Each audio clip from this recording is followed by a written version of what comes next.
today's the subject which we are discuss is pedagogy of economics, and today's we are going to discuss about the method of teaching of economics कि जब हम economics teach करते हैं बच्चों को तो उस दौरान कौन कौन से मेथड्स को यूज़ किया जाता है।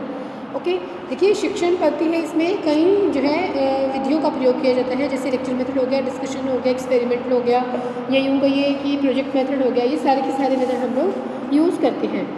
तो क्या होता है कि जब हम व्याख्यान के द्वारा जो है अध्यापक क्या करता है, व्याख्यान विधि के द्वारा बच्चों को एक कंसेप्ट के बारे में, एक टॉपिक से उनको इंट्रोड्यूस करवाते हैं। फिर ये देखा जाता है कि किस तरह का टॉपिक है और बच्चों को क्या प्रैक्टिकल उसमें करवाया जाएगा, या फिर उनको कहीं पे कुछ दिखाया जाएगा, या उनको सिर्फ व्याख्यान या लेक्चर मेथड या डिस्कशन के द्वारा उनको बताया जाए। तो जो है इसके लिए हम लोग क्या करते हैं कि विषय वस्तु को, हमारे समक्ष विषय वस्तु स्पष्ट होना चाहिए।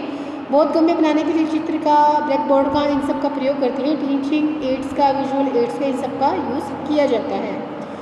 तो ये जो विधि है, यह विधि इकाई जो है प्रस्तुत करने में सहायक है। इस विधि का प्रयोग विषय वस्तु के सारांश के रूप में प्रस्तुत किया जाता है। यह विधि क्या है, छात्रों को सीखने के लिए भी प्रोत्साहित करती है। और इसमें क्या है, भूमिका बांधने का प्रयोग जो है, भूमिका बांध कर इसका प्रयोग किया जाता है। यानी कि हम डिस्कस कर रहे हैं कि what is the form and the merit demerits of lecture method, कि लेक्चर मेथड होता क्या है। इसको हम व्याख्यान विधि भी बोलते हैं, जिसमें क्या है, किसी एक टॉपिक के ऊपर जो है अध्यापक अपने विचार सामने प्रस्तुत करता है। यानी कि कोई भी एक नई इकाई हो सकती है, विषय वस्तु का कुछ भी हो सकता है, सारांश भी बता सकता है वो। तो किसी भी टॉपिक पर जो है टीचर जो है वो डिस्कस करती है। तो क्या है, कन्वीनियंस टू द टीचर, किसके लिए, अध्यापक के लिए सुविधाजनक रहता है। वो क्या है, अपने व्यक्तिगत जो है चीज़ों की तरफ ध्यान न देकर क्रियात्मक कार्य की तरफ ध्यान देता है। आर्थिक दृष्टि से लाभदायक है। उसके बाद समय की बचत होती है, इस दौरान समय की बचत की जाती है। आसान और सुविधाजनक है, इजी है और कन्वीनियंस है। Then helpful in covering the syllabus in time, और क्या करता है, हेल्प करता है, सिलेबस को कवर करने में सहायता प्रदान करता है। Development of reasoning power among the students. उसके बाद है helpful in maintaining discipline, discipline को मेंटेन करने में सहायता करता है। अब क्या है, अवगुण की देखी जाए तो अवगुण कौन कौन से हैं कि साइकोलॉजिकली जो है मनोवैज्ञानिक विधि से कहा जाता है, क्योंकि इसमें जो है एक साइड टीचर जो है वो इंटरेक्ट कर रहा है बच्चों के साथ, लेकिन समटाइम बच्चे जो इसमें बोर हो रहे थे या वो इंटरेस्ट नहीं लेते हैं। मतलब छात्रों की रुचियों का, विभिन्नताओं का, इंडिविजुअल डिफरेंसेस का ध्यान इसमें नहीं रखा जाता है। तो लैक ऑफ एक्टिविटी हो गया, बच्चे जो है इनएक्टिव हो जाते हैं, एक्टिविटी जो है कमी हो जाती है। Emphasises on cramming and dull and interesting. उसके बाद है not suitable for the objective for the teaching of economics. Economics के लिए ये इम्पॉर्टेंट नहीं विधि कही जाती है, क्योंकि सभी कक्षाओं के लिए सभी विधियाँ उपयुक्त नहीं होती हैं, और difficulty in understanding the subject better.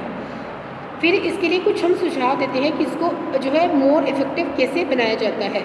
इसमें जो है छात्रों की मेंटल एज का ध्यान रखा जाना चाहिए, और माध्यमिक शिक्षाओं में इसको कम उपयोग इनका किया जाना चाहिए। भाषण स्वाभाविक स्तर एवं गति में दिया जाना चाहिए। व्याख्यान लंबा हो तो बीच में डिस्कशन की जानी चाहिए। मतलब लेक्चर मेथड में क्या होता है कि कंटिन्यू टीचर जो है वो इंटरेक्ट करता है बच्चों के साथ, तो वह कहीं ना कहीं बच्चे जो इसमें बोर होना शुरू हो जाते हैं। तो इससे क्या है, डिस्टर्बेंस क्रिएट हो जाती है और बच्चे इनएक्टिव होना शुरू हो जाते हैं। भाषण देते समय जब भी डिस्कशन हो रही है तो कुछ ऐसे नोट्स प्रिपेयर किए जाने चाहिए, कुछ ऐसे बताया जाना चाहिए जिससे कि बच्चे जो है नोट्स लिखते रहे और उनकी इंटरेस्ट जो है बना रहे। और टीचर को जब भी लेक्चर मेथड दे तो क्या है, थोड़ा सा उसके अंदर चेंजेस किया जाना बहुत ज़्यादा ज़रूरी होता है। चेंजेस किया जाना बहुत ज़्यादा ज़रूरी हो जाता है।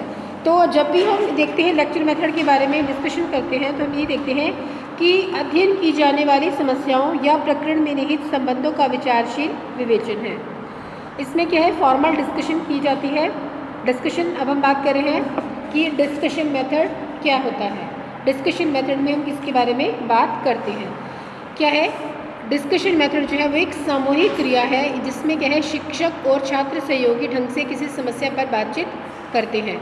और ये जो बातचीत की जाती है इसमें जो है लगातार जो है किसी भी कंसेप्ट के ऊपर डिस्कशन किया जाता है। क्या है, फॉर्मल डिस्कशन हो गया, नॉन फॉर्मल हो गया। और इसके स्टेप्स क्या क्या रहेंगे, सबसे पहले कोई भी problem steps in discussion method क्या है, objective and presentation of problem रहेगी, देन प्लानिंग एंड प्रिपरेशन रहेगी, एंड कंक्लूडिंग डिस्कशन और एक्सकर्जन रहेगा, एंड देन इवैल्यूएशन। लास्ट में हम इसको इवैल्यूएट करते हैं। डिस्कशन में किसी टॉपिक को लेकर उस पर डिस्कस किया जाता है, कोई समस्या पर विचार किया जाता है, उसके बारे में अपने विचार रखे जाते हैं और फिर बाद में इसको प्रेजेंट किया जाता है। तो है मेरिट ऑफ डिस्कशन मेथड क्या रहेगा, साइकोलॉजिकल मेथड रहेगा, helpful in developing of mental power, development of democratic values, helpful for the formation of good habits, training in leadership and opportunity to the self clear thinking. और क्या है, इसके अंदर group जो है डिस्कशन की बात रहती है। तो ये थी हमारे जो है आज का टॉपिक, जिसमें हमने बात की कि हमारे टीचिंग मेथड कौन कौन से होते हैं, किस तरह से हम इनको इलाबोरेट करते हैं और क्या क्या इनके बारे में बताया जा सकता है। Thank you.